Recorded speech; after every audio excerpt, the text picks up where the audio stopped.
Hello, good morning students. आज NCERT के जो प्रॉब्लम्स अभी हम लोग कर रहे हैं उन्हीं को आगे बढ़ाते हुए आज अभी हम लोग स्टार्ट कर रहे हैं। सबसे पहले क्वेश्चन नंबर 15, क्वेश्चन नंबर 14 तक ले चुके थे। क्वेश्चन नंबर 15 ले रहे हैं सबसे पहले। अब क्वेश्चन नंबर 15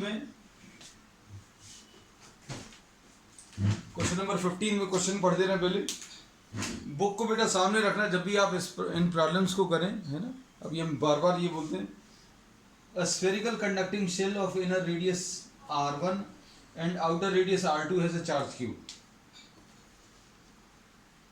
ये इन्होंने बोला है एक कंडक्टिंग शेल है, इसमें ये दिया हुआ है that this is what a conducting shell. अब इस कंडक्टिंग शेल में क्या दिया हुआ है, रेडियस r1 है, इसका रेडियस r1 है और इसका रेडियस r2 है। And this is given a charge q। ऐसा चार्ज q दिया है। अ charge q is placed at the centre. अब इसके सेंटर पर अभी हम लोगों ने क्या किया, we are placing a small charge q। अब डिस्ट्रीब्यूशन ऑफ चार्जेस अभी हम लोग पहले बहुत डिटेल में कर चुके हैं, तो आज सिर्फ शॉर्ट में भर बताएंगे, है ना, कि अगर आपने इस सिस्टम को कुछ चार्ज दे दिया तो वो law of conservation of charges के हिसाब से डिस्ट्रीब्यूट होगा। कंजर्वेशन ऑफ चार्जेस तो फॉलो होंगे, साथ में कुछ और प्रिंसिपल्स भी फॉलो होंगे जो अभी हम लोगों ने पहले लिए थे कि electric field inside a conductor zero होना चाहिए, है ना। जैसे यहाँ पर अगर आप इलेक्ट्रिक फील्ड निकालोगे, चूंकि ये मेटालिक शेल है या कंडक्टिंग शेल है, तो यहाँ पर इलेक्ट्रिक फील्ड की वैल्यू कितनी आनी चाहिए, जीरो आनी चाहिए। अब इलेक्ट्रिक फील्ड यहाँ पर जीरो अगर करनी है तो क्या करना पड़ेगा, सपोज ये प्लस क्यू चार्ज है। इमेजिन करना सारी चीजें अच्छे से। अब हमें अगर इस पॉइंट पर जो अभी हमने पॉइंट मार्क किया, सपोज इसको पॉइंट पी नाम दे दिया, ये पॉइंट पी जो है कहां पर लाई कर रहा है, ये पॉइंट पी स्फेरिकल शेल के अंदर लाई कर रहा है, और स्फेरिकल शेल के अंदर इलेक्ट्रिक फील्ड की वैल्यू जीरो होती है। अब इलेक्ट्रिक फील्ड जीरो अगर पी पॉइंट पर है तो अभी हम लोग बोलेंगे गॉस लॉ अगर अप्लाई करें, this will be equal to net charge divided by epsilon zero, ऐसा कुछ होता है। तो अब हम लोगों को अगर इलेक्ट्रिक फील्ड निकालनी है तो जिस पॉइंट पर भी इलेक्ट्रिक फील्ड निकालनी है उस पॉइंट से पास होता हुआ एक गॉसियन सरफेस लेते हैं। तो अब हम लोगों ने ये गॉसियन सरफेस ले लिया ब्लू कलर का, ये पहले से दिया हुआ नहीं था, अभी हमने एक इमेजिनरी गॉसियन सरफेस ड्रॉ कर लिया। अब यहां पर इलेक्ट्रिक फील्ड की वैल्यू जीरो है, इलेक्ट्रिक फील्ड जीरो है, मतलब अभी हम लोग क्या बोलेंगे, फ्लक्स जो है this will be equal to E dot D S. ये पी पॉइंट जो है स्फेरिकल शेल के अंदर लाई कर रहा है, और किसी भी कंडक्टर के अंदर, किसी कंडक्टिंग शेल के अंदर इलेक्ट्रिक फील्ड की वैल्यू जीरो होती है। और इलेक्ट्रिक फील्ड अगर जीरो है तो आप कोई भी सरफेस ले लें इस शेल के अंदर, ये इस शेल के अंदर अभी हमने एक सरफेस ले लिया, और इससे एसोसिएटेड अगर आप फ्लक्स निकालेंगे तो फ्लक्स की वैल्यू जीरो आएगी। फ्लक्स जीरो क्यों आएगा, क्योंकि इलेक्ट्रिक फील्ड की वैल्यू जीरो है, और इलेक्ट्रिक फील्ड अगर जीरो है तो मतलब फ्लक्स जीरो आ गया, और फ्लक्स जीरो है मतलब इसके अंदर का नेट चार्ज जीरो आना चाहिए। ये जो ब्लू वाला सरफेस है इसके अंदर का नेट चार्ज जीरो आना चाहिए। अब इसके अंदर का नेट चार्ज जीरो आना चाहिए मतलब क्या होगा, सबसे अंदर प्लस क्यू है तो इसके इनर सरफेस पर माइनस क्यू आएगा। ठीक, हमने इसको एक ट्रिक जैसा बनाकर बोल दिया था पिछले टॉपिक्स में, अगर याद हो। ये अभी हम सिर्फ जो नए लोग देख रहे हैं उनके लिए बता रहे हैं, इतना सा बताया, शॉर्ट में बताया। डिटेल में अगर देखना you can just go through the videos of distribution of charges, बहुत डिटेल में बहुत अच्छे से कराया है, क्योंकि बहुत सारे प्रॉब्लम्स लिए हैं, बुक्स में बहुत ज़्यादा नहीं दिए, नेट पर भी बहुत ज़्यादा अवेलेबल नहीं है। We have discuss many problems, 3 या 4 वीडियोस हैं, है ना। तो अब हम लोगों ने इसमें ये बोला, इसकी एक ट्रिक बनाकर बता दी थी कि भाई अगर आपके पास कोई कंडक्टिंग शेल है उसके अंदर अगर आपने प्लस क्यू रखा तो as a rule, as a trick आप याद रखना कि इस बाहर वाले सरफेस का, इस बाहर वाला जो स्फेरिकल शेल है उसका जो इनर सरफेस है that will carry N equal amount of opposite charge. अगर ये प्लस क्यू रखा तो अंदर वाले सरफेस पर माइनस क्यू आ जाएगा, और जैसे ये माइनस क्यू आएगा आप तुरंत बाहर वाले पर एक प्लस क्यू लगा लेना, फिर उसके बाद वो चार्ज लगा लेना जो आपको देना है, जो चार्ज आपको देना है तो वो प्लस कैपिटल क्यू है। तो ये ट्रिक से सॉल्व करा दिया, ये ट्रिक से अभी हम लोगों ने इसलिए सॉल्व करा दिया क्योंकि अगर कॉम्पिटेटिव एग्जाम्स में आता है तो कौन इसमें गॉसियन सरफेस बनाएगा, कौन उसमें ये देखेगा कि इलेक्ट्रिक फील्ड जीरो है तो फ्लक्स, मतलब इतने सारे कैलकुलेशंस करने की जगह आप डायरेक्टली ये चीज़ अप्लाई कर सकते हैं। तो दोनों चीज़ें अभी हम फिर से बता दें कि भाई अगर आपको कोई स्फेरिकल शेल दिया है, कंडक्टिंग है, अंदर आपने प्लस क्यू चार्ज रखा, तो इसमें इसके इनर सरफेस पर माइनस क्यू आएगा, ये निकालने के लिए एक कोई पॉइंट ले लो जो कि कंडक्टिंग शेल के अंदर है, यहां पर इलेक्ट्रिक फील्ड जीरो आएगी, और इलेक्ट्रिक फील्ड जीरो है इसलिए अभी आप एक गॉसियन सरफेस लेंगे, गॉसियन सरफेस पर फ्लक्स की वैल्यू अगर आप निकालेंगे ई डॉट डी एस करके निकालेंगे, और इलेक्ट्रिक फील्ड जीरो है इसलिए फ्लक्स जीरो आएगा, और फ्लक्स की वैल्यू अगर जीरो आएगी तो फ्लक्स की वैल्यू जीरो अगर आएगी तो अंदर का नेट चार्ज जीरो आएगा। तो नीले वाले सरफेस के अंदर नेट चार्ज जीरो अगर करना है तो ये प्लस क्यू है, तो ये वाला अपने आप माइनस क्यू आ जाएगा। ठीक, अब इसमें अब ये याद रखना कि भाई आपने ये स्फेरिकल शेल में ये प्लस क्यू दिया तो हमने माइनस क्यू बता दिया, अब माइनस क्यू बताया तुरंत आप एक प्लस स्मॉल क्यू लगा दो और वो वाला चार्ज लगा दो जो आपको देना है, तो ये चार्ज आपको देना है। अब इन दोनों को आप ऐड करके देखो, ये इस वाले के ऊपर चार्ज मिल जाएगा, इस वाले के ऊपर चार्ज कैसे मिलेगा बेटा, माइनस क्यू और ये प्लस क्यू और plus capital Q add up होकर कितना आ जाएगा, क्यू चार्ज आ जाएगा। तो अभी हमें मालूम है कि बाहर वाले के ऊपर चार्ज आप कितना देने वाले हैं, प्लस कैपिटल क्यू देने वाले हैं। ठीक है, क्लियर। तो अभी हमने थोड़ा सा डिटेल में बताया, बहुत डिटेल में अगर देखना तो हम बार बार कह रहे हैं we have done many problems, बहुत वैरायटी की है, मतलब ये प्रॉब्लम ये जिन लोगों ने पुरानी क्लासेस अटेंड की हैं उनको ये बहुत सिंपल लग रहा होगा, है ना। जो पहली बार देख रहे हैं, सिर्फ सॉल्यूशंस के लिए देख रहे हैं, उनको ऐसा लगेगा कि हाँ ये कुछ नया सा है। Just go through the distribution videos once again. अब इसके बाद नेक्स्ट, अब इसमें क्या पूछा है, इनर एंड आउटर सरफेसेस। अब इन्होंने बोला सरफेस चार्ज डेंसिटी बतानी है, charge density on the inner surface कितना आ जाएगा, इनर सरफेस के ऊपर चार्ज माइनस क्यू आ गया बेटा, तो चार्ज डेंसिटी अगर आपको बतानी है तो charge density will be equal to कितना आ जाएगा, कितना चार्ज है माइनस क्यू अपॉन एरिया, और माइनस क्यू अपॉन एरिया कितना है 4 पाई r1 स्क्वायर, इतना आ जाएगा। ये इनर सरफेस पे। अब charge density on the outer surface कैसा आएगा बेटा, charge density on the outer surface अगर आपको बताना है तो आउटर सरफेस के ऊपर चार्ज कितना आ गया, ये प्लस क्यू है, ये माइनस क्यू है। हम इसको शेड कर दें ताकि आपको कंफ्यूजन नहीं रहे। ये स्फेरिकल शेल था, मतलब इतना मोटा एक मेटालिक शेल था, इसमें भी हमने बोला ये प्लस क्यू लगाया तो इसके ऊपर माइनस क्यू आया, और बाहर वाले के ऊपर plus Q and plus capital Q, ये भी हमने यहां पर मार्क किया हुआ है। तो बाहर वाले के ऊपर चार्ज मालूम है, आपको कभी भी चेक करना तो ये चेक करने के लिए आप इनको ऐड करके देख लो, ऐड करने पर ये वही चार्ज आना चाहिए जो आपको देना है। इन दोनों को अगर आप ऐड करोगे तो minus Q plus Q cancel होगा, प्लस कैपिटल क्यू आएगा, और बाहर वाले शेल के ऊपर जो चार्ज देना है या जो स्फेरिकल शेल जो दिया है उसको जो चार्ज देना वो प्लस कैपिटल क्यू देना। तो charge density on the outer surface आ जाएगा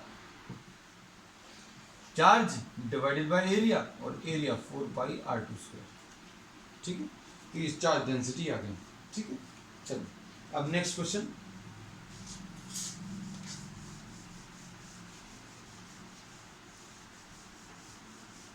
तो डिस्ट्रीब्यूशन के प्रॉब्लम जरूर कर लेना, क्योंकि ये कॉम्पिटिटिव एग्जाम्स में भी आते हैं और इससे बहुत सारे कॉन्सेप्ट जो हैं क्लियर होते हैं, है ना। अब इसे क्वेश्चन नंबर 16, क्वेश्चन नंबर 16 में देखो, ये बहुत इंपॉर्टेंट प्रॉब्लम है। इसमें क्या दिया हुआ है, क्वेश्चन पढ़ लेना बेटा ये तो अच्छे से। Show that the normal component of electric field, normal, हम कुछ चीजें लिख दे रहे हैं, normal component of electric field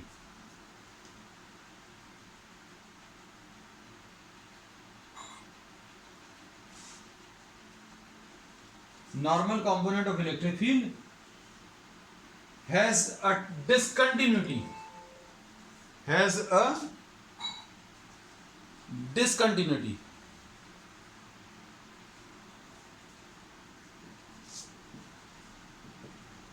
इसको भी अच्छे से समझना बेटा। has a discontinuity from one side of the charge surface, one side to another, and this relation is given E2 minus E1 E dot n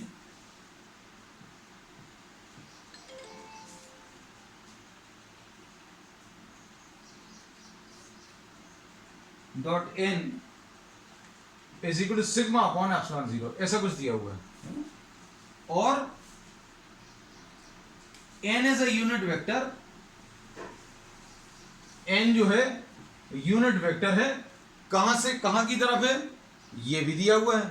this is from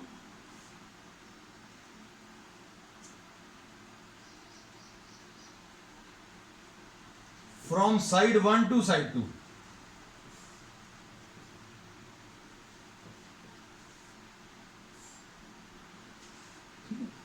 अब हमने वैसे किसी भी प्रॉब्लम में इतना भी नहीं लिखा, स्टेटमेंट कभी नहीं लिखते, क्योंकि ये समझाना जरूरी है, इसलिए अभी हमने थोड़ा सा हिस्सा, अभी हमने पूरा प्रॉब्लम नहीं लिखा, सिर्फ जो काम के हिस्से हैं वो भरा आपको लिख दिए, है ना।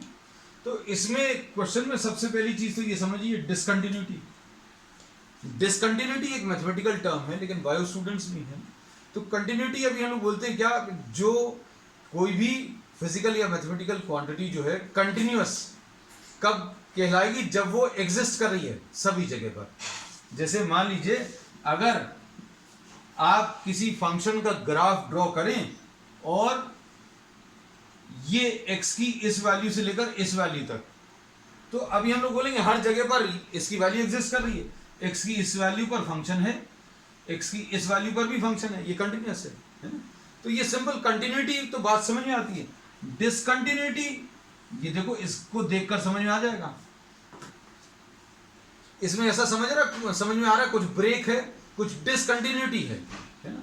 तो अभी हम लोग इसका एक और एग्जांपल दे सकते हैं। जैसे आप किसी एक फ्लोर से दूसरे फ्लोर पर जा रहे हैं, तो उसमें अभी हम लोग बोलते हैं रैंप जो है उसमें एल्टीट्यूड की कंटिन्यूटी है।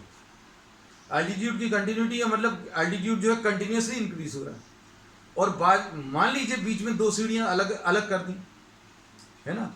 जैसे अभी हम लोग कहते हैं अगर आप लकड़ी की लैडर को देखें तो ये कंटिन्यूसली प्लेस्ड हैं, ये जो हॉरिजॉन्टल मेंबर्स है दीज आर कॉल्ड रंग्स, है ना।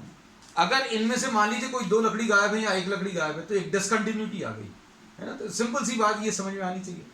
अब इसमें डिसकंटिन्यूटी इलेक्ट्रिक फील्ड में कैसी है ये अब हम लोग इसमें बताएंगे, है ना।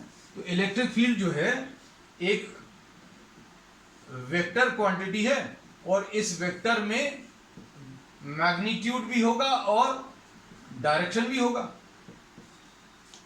इसमें मैग्नीट्यूड भी है और डायरेक्शन भी है ना।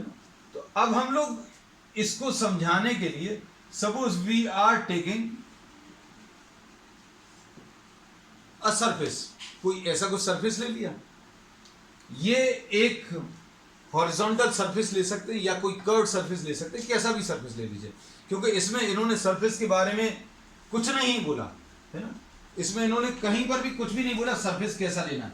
Show that the normal component of electric field has a discontinuity from one side of a charge surface, one side of a charge surface to another side of the charge surface, और ये charge surface है। तो suppose for example अभी हम लोग समझने के लिए इसको ऐसा कुछ ले लें, ये पहला वाला सरफेस है, ये दूसरा वाला सरफेस है, और अगर आप इसमें ये चार्जेस बना लिए, अब इसके ऊपर इन्होंने बोला है normal component of the electric field, तो भाई इसकी इलेक्ट्रिक फील्ड, चूंकि ये हॉरिजॉन्टल सरफेस लिया है, इसकी इलेक्ट्रिक फील्ड ऐसी कुछ आएगी यहां पर E1, और इस तरफ में इलेक्ट्रिक फील्ड ऐसी कुछ आएगी।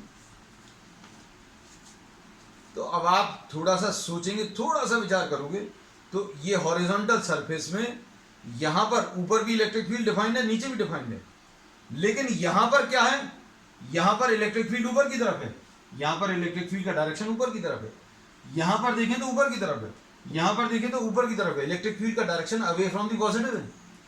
लेकिन आप थोड़ा सा नीचे आ जाओगे, थोड़ा ही सा नीचे आ जाओगे, तो क्या होगा, इसका डायरेक्शन सडनली चेंज हो गया, और कैसा आएगा, नीचे की तरफ आएगा।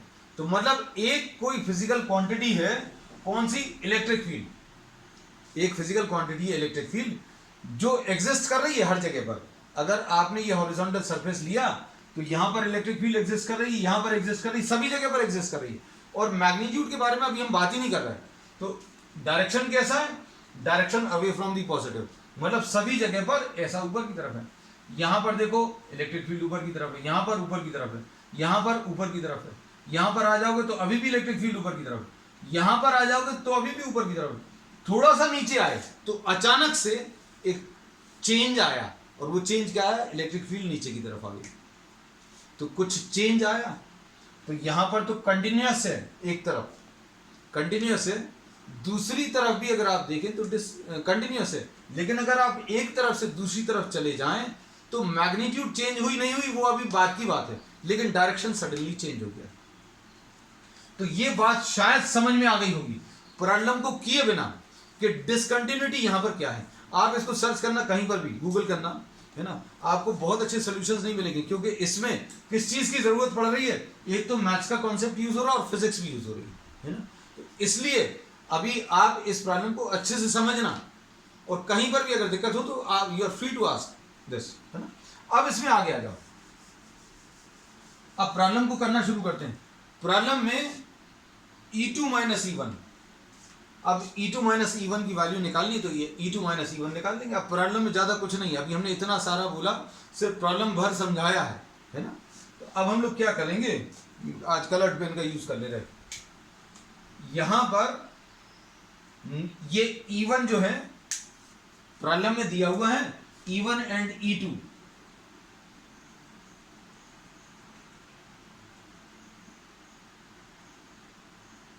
E1 and E2 are what? The normal components. E1 and E2 are the normal components. Normal components का मतलब समझ आता है, परपेंडिकुलर कंपोनेंट्स हैं, तो ये परपेंडिकुलर कंपोनेंट्स हैं।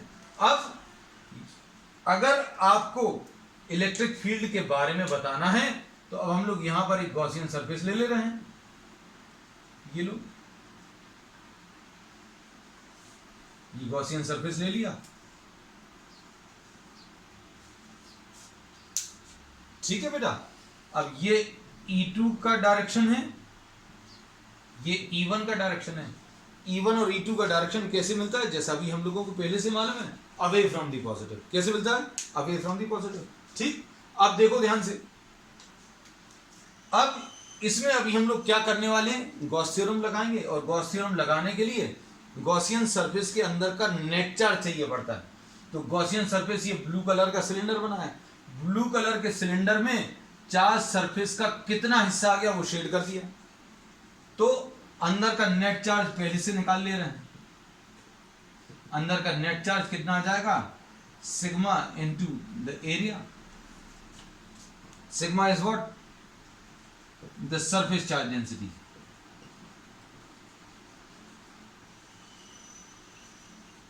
Sigma is the surface charge density. ठीक है, अब इसमें सुनना ध्यान से, फ्लक्स की वैल्यू 3 पार्ट्स में आएगी। Flux will be calculated for the top plus flux will be calculated for the bottom plus flux will be calculated for the curve surface. T is written for top, B is written for bottom और C is written for what? The curved surface। अब यहां पर अगर आपने छोटा सा area ले लिया तो एरिया का डायरेक्शन कैसे मिलता है? परपेंडिकुलर टू दी सरफेस मिलता है। यहां पर छोटा सा एरिया का डायरेक्शन अगर ले लिया, छोटा सा एरिया लिया, उसका डायरेक्शन ले लिया, तो परपेंडिकुलर टू द सरफेस ऐसा कुछ आएगा। अब यहां पर अगर आपने लिया एरिया, ऐसा कुछ आएगा। तो अब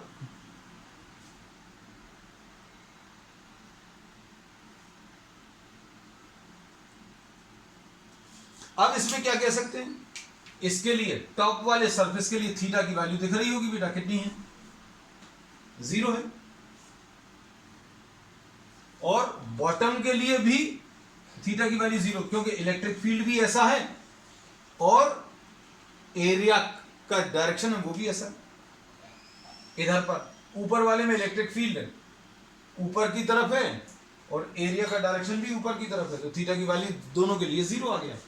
अब कर्व्ड सरफेस के लिए इलेक्ट्रिक फील्ड या तो ऐसी है या फिर ऐसी है, और एरिया ऐसा कुछ है, तो इसके लिए थीटा की वैल्यू 90 डिग्री। मतलब इसके कैलकुलेशंस आपको ज्यादा नहीं करने हैं। किसके कैलकुलेशन ज्यादा नहीं करने? कर्व्ड सरफेस में ये अपने आप वैल्यू कैसी आने वाली है? 0 आने वाली है। अब देखो जरा,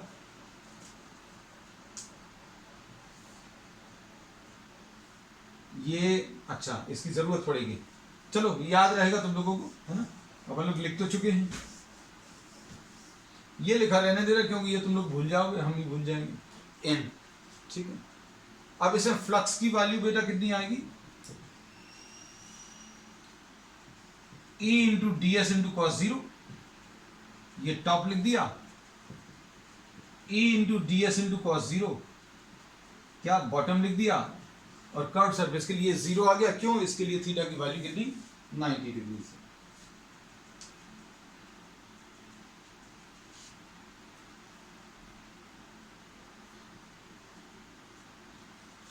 अब देखो ध्यान से, ये कितना आ जाएगा? E इंटू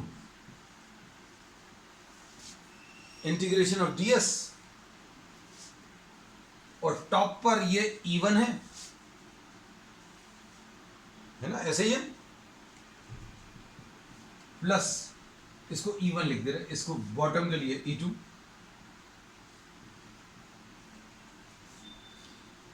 और इसके बाद E1 इंटू ए आ जाएगा प्लस E2 इंटू ए आ जाएगा। ये फ्लक्स की वैल्यू आ गई। अब इसके बाद यहां पर लिख दे रहे हैं, नाउ अप्लाइंग व्हाट?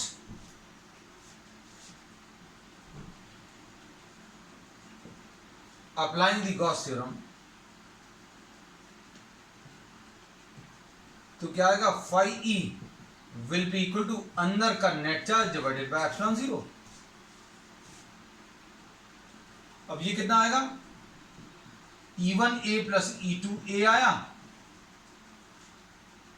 और अंदर का नेट चार्ज बेटा, अंदर का नेट चार्ज सिग्मा इंटू ए अपॉन एप्सिलॉन 0, ठीक है। अब E1 प्लस E2 की वैल्यू सिग्मा अपॉन एप्सिलॉन 0 आ गया।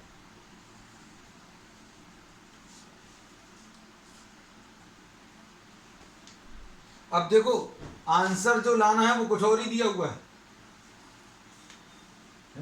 अपना कुछ और आ गया, तो कुछ और नहीं आया, चिंता मत करो। अभी हम लोग वेक्टर टर्म्स में इसको एक्सप्रेस करेंगे, है ना। वेक्टर टर्म्स में कैसे एक्सप्रेस करेंगे वो ध्यान से देखना। अब ये रब कर ले, आंसर आ गया अपना। आंसर कैसा आ गया वो देखो। अब E1 का डायरेक्शन अगर आप देखें, E1 का डायरेक्शन अगर आप देखें तो ऊपर की तरफ है। n वेक्टर क्या कहा है? इन्होंने बोला n वेक्टर ऐसा कुछ है। n वेक्टर कहां की तरफ है? From first towards the second, first side से सेकंड साइड की तरफ। अब इसमें जरूरी नहीं है फर्स्ट आप ऊपर बनाओ नीचे बनाओ, आप इधर फर्स्ट नीचे ले सकते थे, सेकंड ऊपर ले सकते थे। आप अगर ऐसा कुछ सरफेस बना लेते तो इसमें फर्स्ट इस तरफ और सेकंड इस तरफ, तो you could have taken first and second as any surface, कोई भी ले सकते थे। अब इसमें देखो E1 का डायरेक्शन ऐसा है और n का डायरेक्शन ऐसा है, तो अब हम लोग इसको कैसा लिख सकते हैं? E1 डॉट n अगर आप निकालने की कोशिश करो, डॉट प्रोडक्ट कैसे मिलेगा बेटा? ये मिलेगा magnitude of E1 into magnitude of n। Magnitude of n मतलब कितना आएगा? 1। क्यों? क्योंकि n एक यूनिट वेक्टर है।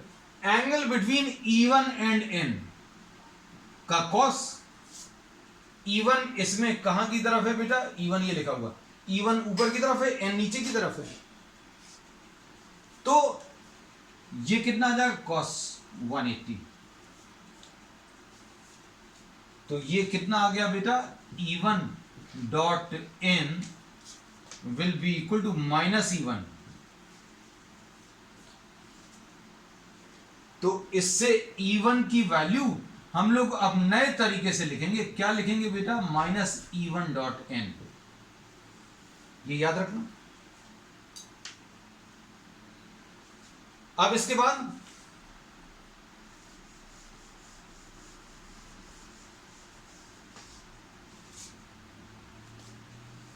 E2 डॉट n, ये कैसा आएगा? बहुत अच्छे से देखना बेटा, क्योंकि आप इसको नेट पे भी सर्च करना, आपको बहुत अच्छे सॉल्यूशंस नहीं मिलेंगे, है ना, क्योंकि बहुत बच्चे हर साल इस प्रॉब्लम के लिए परेशान रहते हैं। तो पुराने सालों के एक्सपीरियंस को देखते हुए अभी हमने बहुत डिटेल में आपको इस प्रॉब्लम को कराया है।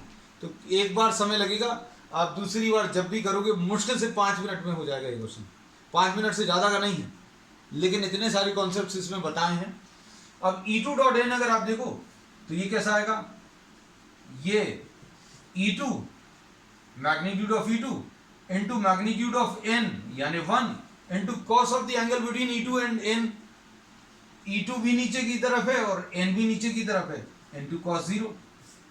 तो इससे अभी हम लोगों को E2 की वैल्यू E2 डॉट n मिल जाएगा। और हम लोगों को रिलेशन क्या मिल गया था बेटा? हम लोगों को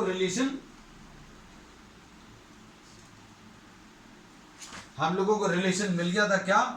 E1 plus E2 is equal to sigma upon epsilon 0, ऐसा कुछ था, ऐसे ही था ना।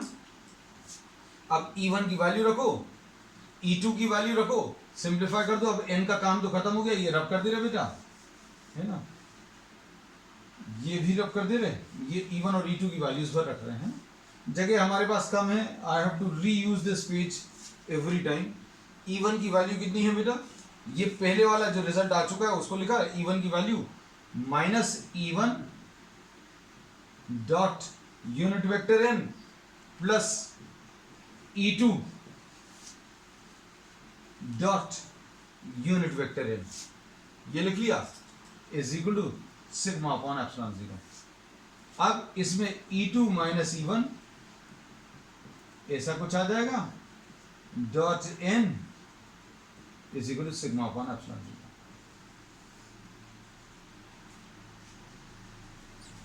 अब इसमें अगर ये E1 और E2 को देखो तो E1 is the electric field just above the surface, E2 is the electric field just below the surface. और इन दोनों के बीच में जो डिफरेंस है, अगर ये कंटिन्यूअस होता और बहुत पास में अगर वैल्यूज ली होती, अगर आपने ये जो पॉइंट सिलेक्ट किए हैं वो एकदम पास में लिए होते, जैसे मान लीजिए ये है, आपने यहां पर कोई पॉइंट लिया और इसके जस्ट पास में कोई पॉइंट लिया और यहां पर दोनों जगह पर इलेक्ट्रिक फील्ड निकाली, और अगर ये कंटिन्यूअस होगी तो डिफरेंस जो है नियरली 0 आएगा, मतलब सेम वैल्यू आएगी, मतलब सेम मैग्नीट्यूड सेम डायरेक्शन, अगर वो पॉइंट्स बहुत पास पास में। इसमें लेकिन ऐसा क्या है इसमें आपने जस्ट ऊपर और जस्ट नीचे इलेक्ट्रिक फील्ड निकाली, उन दोनों का डिफरेंस जो है सिग्मा अपॉन एप्सिलॉन जीरो आया, और यही प्रूव करने को कहा था। और डिसकंटिन्यूटी कैसे है ये अभी हम लोगों ने बता दी, मैथमेटिकली प्रूव भी कर दी। तो डिसकंटिन्यूटी क्यों है, क्योंकि अभी हम लोग बोलेंगे कि इस सरफेस के जस्ट ऊपर में इलेक्ट्रिक फील्ड वेक्टर कुछ और वैल्यू ले रहा है, जस्ट नीचे में कुछ और वैल्यू ले रहा है, और कुछ और वैल्यू को कैसा बोलेंगे, इलेक्ट्रिक फील्ड चूंकि वेक्टर है इसलिए मैग्नीट्यूड की अभी हम लोग बात ही नहीं कर रहे। किसकी बात कर रहे हैं, डायरेक्शन। मैग्नीट्यूड तो दोनों जगह सेम रहेंगे, आप थोड़ा सा ऊपर देखें मैग्नीट्यूड, थोड़ा सा नीचे देखें मैग्नीट्यूड तो सेम रहेगा, डायरेक्शन कैसा रहेगा, डायरेक्शन जस्ट ऑपोजिट रहेंगे। इसलिए ये एक डिसकंटिन्यूअस क्वांटिटी है, ठीक है। वेरी इंपॉर्टेंट प्रॉब्लम, बहुत सारे इसमें कॉन्सेप्ट्स यूज हुए, ठीक है। चलो अब इसमें सेकंड पार्ट, अब इसमें क्या दिया है, अच्छा इसमें एक और है,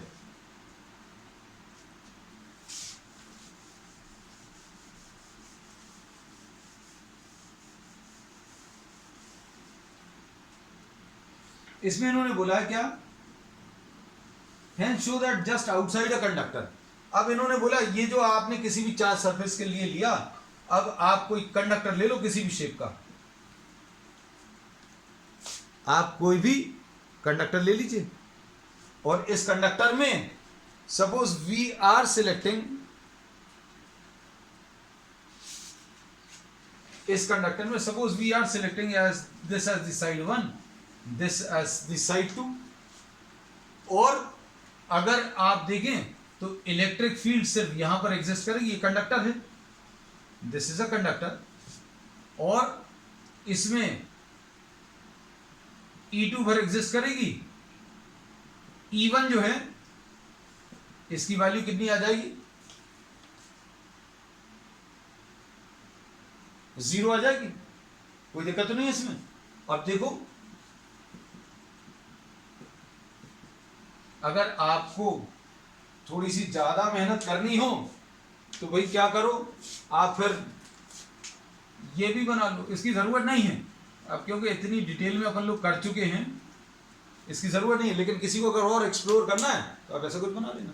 कंडक्टर के अंदर की इलेक्ट्रिक फील्ड 0 होती है, तो अंदर वाले साइड को हमने 1 नाम दे दिया, बाहर वाले साइड को अभी हम लोगों ने 2 नाम दे दिया, कोई दिक्कत इसमें कहीं पर। तो आप इसमें देखो वैल्यूज को अगर आप रखोगे तो कितना मिल जाएगा, E2 माइनस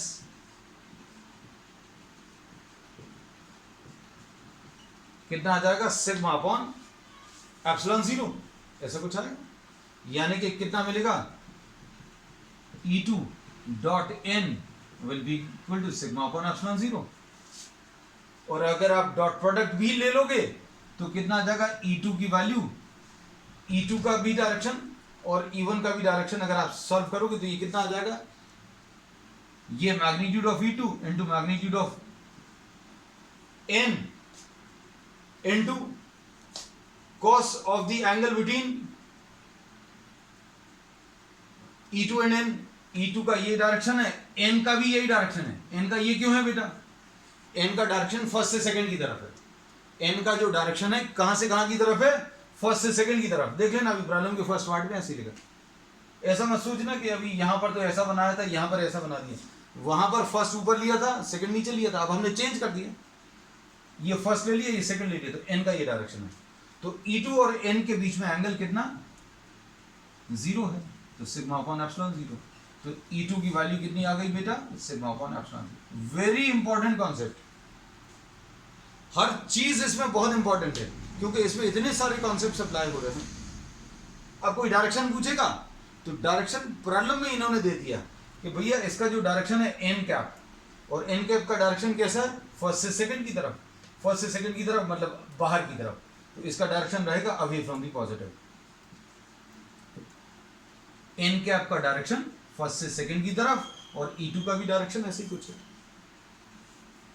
ठीक है। और ये अब इसमें एक और पार्ट है, ओहो चलो एक और पार्ट देखो। आज अभी हमें लग रहा है कि अगर हम समय देते तो शायद ये फर्स्ट वाला प्रॉब्लम भी नहीं कर पाते और ज़्यादा, क्योंकि बहुत ज़्यादा कुछ था इसमें बताने। नेक्स्ट क्वेश्चन, नेक्स्ट पार्ट इसका, show that the tangential component of electrostatic field. अब ये बी पार्ट, वैसे ये प्रॉब्लम जो है करने में हार्डली 5-5 मिनट्स के हैं, लेकिन इसका जो कॉन्सेप्ट है वो बताने में समय लग रहा है। अब इसमें इन्होंने क्या बोला है, show that the tangential component of electrostatic field is continuous. Normal component जो है डिसकंटिन्यूअस शो करना था, कर लिया अपन ने, लेकिन टेंजेंशियल कंपोनेंट को कंटिन्यूअस शो करना है। ठीक है, सपोज ये कोई चार्ज सरफेस है, this is a charge surface, ठीक है, ये कोई चार्ज सरफेस है, ये इलेक्ट्रिक फोर्सेस जो हैं, इलेक्ट्रिक फोर्सेस जो हैं या इलेक्ट्रिक फील्ड जो है, फील्ड ये कंजर्वेटिव नेचर की है। कंजर्वेटिव नेचर का मतलब क्या है बेटा, कंजर्वेटिव नेचर अभी हम लोग ये कहते हैं एनर्जी का कंजर्वेशन होता है। बहुत सिंपल भाषा में बता दे रहे हैं, 11th के टर्म्स में बता दे रहे हैं, 11th की जो फिजिक्स है उसके टर्म्स में। अगर अभी हम लोग किसी ऑब्जेक्ट को ग्राउंड से ऊपर लेकर आए, आपको कुछ वर्क करना पड़ेगा, work will be done on the system, ठीक है, और ये आप जो वर्क कर रहे हो वो ग्रेविटेशनल फील्ड के अगेंस्ट कर रहे हो, gravitational field of the earth.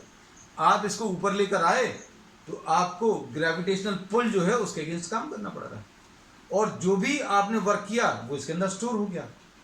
Work done on the system get stored in the system, और अगर ये स्टोर्ड है तो क्या होगा, आप इसको छोड़ दोगे तो क्या होगा, the system by itself will move in downward direction.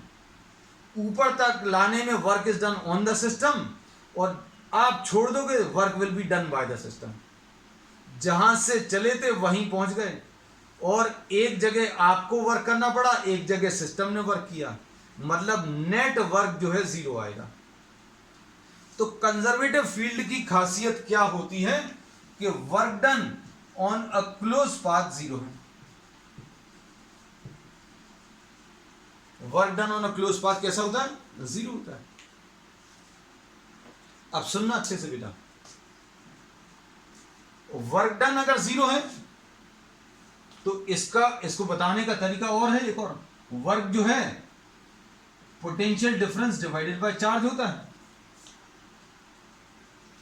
Work done जो है क्या आ जाएगा बेटा, potential difference divided by charge. तो वर्क अगर जीरो है तो पोटेंशियल डिफरेंस की वैल्यू जीरो आनी चाहिए। वर्क अगर जीरो है किसी क्लोज पाथ पर, किसी क्लोज पाथ पर वर्क अगर जीरो है तो क्लोज पाथ पर पोटेंशियल डिफरेंस जीरो आना चाहिए, आएगा भी, क्योंकि अगर आप इसी पॉइंट से चलकर इसी पॉइंट पर वापस आ गए तो पोटेंशियल्स तो सेम रहेंगे बेटा। अगर आप इसी पॉइंट से चलकर इसी पॉइंट पर वापस आ गए तो अलग अलग पॉइंट पर हो सकता है पोटेंशियल चेंज हो जाए, लेकिन जिस पॉइंट से चले थे उसी पॉइंट पर अगर वापस आ गए तो potential difference between initial and final position क्या आएगा, जीरो आएगा। ये भी एक कॉन्सेप्ट है। अब तुम लोगों को लगेगा क्या क्या चीजें बता रहे हैं, तो ये सारी चीजें रिलेट होंगी, है ना। तो अब कैसी रिलेट होंगी बेटा, उसको देखते चलना, है ना। अब देखो,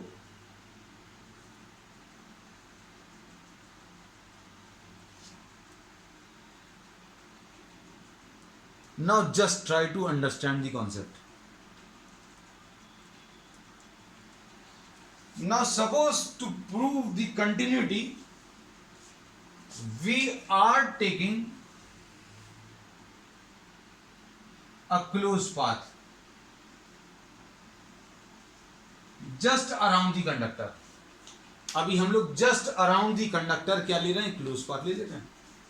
अब इसमें अगर इलेक्ट्रिक फील्ड ऐसी कुछ है तो इसके दो कंपोनेंट्स आएंगे, एक तो आएगा नॉर्मल कंपोनेंट और एक आ जाएगा कौन सा, टेंजेंशियल कंपोनेंट।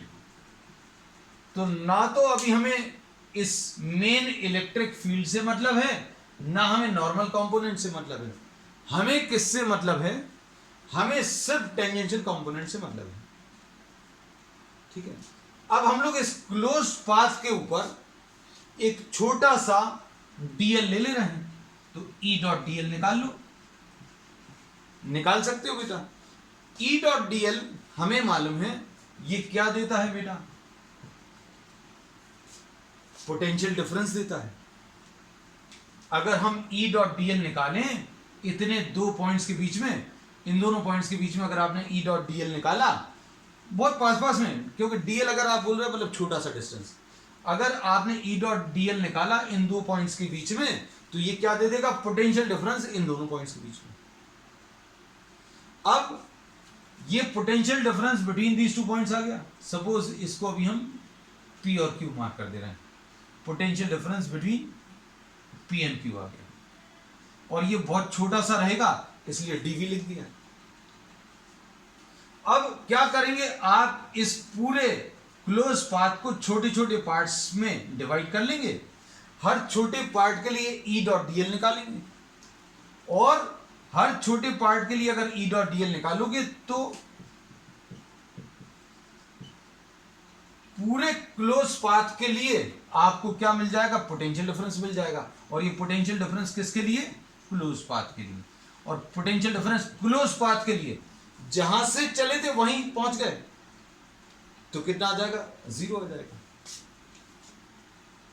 तो line integral of electric field, line integral of electric field, इसको लाइन इंटीग्रल बोलते हैं क्योंकि एक लाइन के, छोटी सी लाइन के ऊपर कैलकुलेट कर रहे हैं। Calculated over a close path 0 आ रहा है। अगर आप किसी क्लोज पाथ पर इस कैलकुलेशन को कर रहे हो,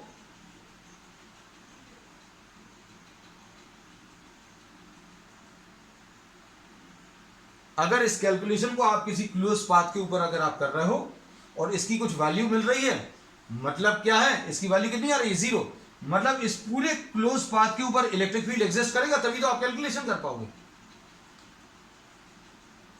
हमने क्या बोला कि अगर ई डॉट डीएल अगर आपने निकाला, integration of E dot DL अगर आपने निकाला पूरे क्लोज पाथ के लिए, तो पूरे क्लोज पाथ के लिए पोटेंशियल डिफरेंस मिलेगा, और पोटेंशियल डिफरेंस पूरे क्लोज पाथ के लिए कितना, 0 आता है। तो अगर आपने ये पूरे क्लोज पाथ के लिए कैलकुलेशन किया और इसका कुछ आंसर 0 जैसा कुछ आंसर आ रहा है, मतलब हम लोग ये बोलेंगे कि हर एक पॉइंट पर इलेक्ट्रिक फील्ड एग्जिस्ट करेगी, तभी आप ये कैलकुलेशन कर पाओगे, नहीं तो नहीं कर पाओगे। तो this calculation has been done for the entire close path around just near the conductor. तो इससे अभी हम लोग ये कह सकते हैं कि इलेक्ट्रिक फील्ड का टेंजेंशियल कंपोनेंट हर जगह पर एग्जिस्ट करेगा, तभी तो आप ये कैलकुलेशंस कर पाएंगे। और कैलकुलेशन इनफैक्ट किए भी हैं, किसके बराबर आ रहे हैं, 0 के बराबर। तो इसमें सिर्फ लॉजिकल स्टेटमेंट भर देना है। स्टेटमेंट्स क्या देने, हमने समझाया बहुत कुछ है ना। तो स्टेटमेंट क्या देना है, पहली चीज तो अभी आप ये बताएंगे कि कंजर्वेटिव फोर्स फील्ड के लिए, कंजर्वेटिव फील्ड के लिए क्लोज पाथ पर वर्क 0 आता है। क्लोज पाथ पे वर्क 0 आता है, मतलब potential difference calculated over a close path will be 0। Potential अगर 0 है तो टेंजेंशियल कंपोनेंट का लाइन इंटीग्रल कैलकुलेट अगर करें तो ये पोटेंशियल डिफरेंस देता है, वो 0 आ गया। मतलब अगर आपने लाइन इंटीग्रल की वैल्यू पहले से निकाल ली है और इसकी वैल्यू 0 आ रही है, मतलब हर पॉइंट पर on the surface tangential component exists. So this is having what, a continuous value. So tangential component of electric field is continuous from one side of a charged surface to another. किसी एक जगह से दूसरी जगह तक ये continuously exist करेगा। हम लोगों ने calculations किए हैं किसके लिए, for a closed path। ठीक है, that's all for today.